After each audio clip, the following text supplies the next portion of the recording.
আমরা কত অধ্যায় থেকে পড়াটা শিখব?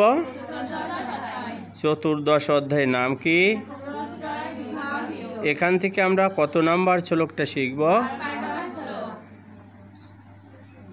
12 নম্বর শ্লোক কে বলেছেন? আমরা শব্দগুলো জেনে নিই। লোভ প্রবৃত্তি আরম্ভ কর্মণাম অসম স্পৃহা রজস্ব এতানি জায়ন্তে বিবৃদ্ধে ভরতর্ষভ।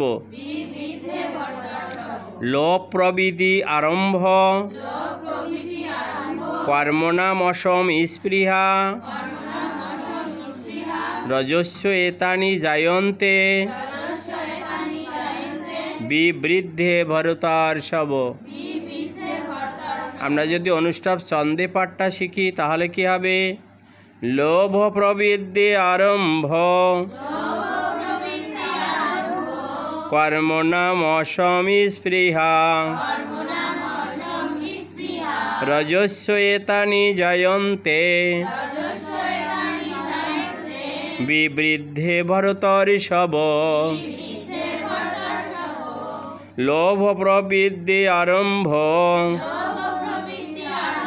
কর্মণাম অসম স্পৃহা রজস্ব এতানি জায়ন্তে বিবৃদ্ধে ভরতর্ষভ।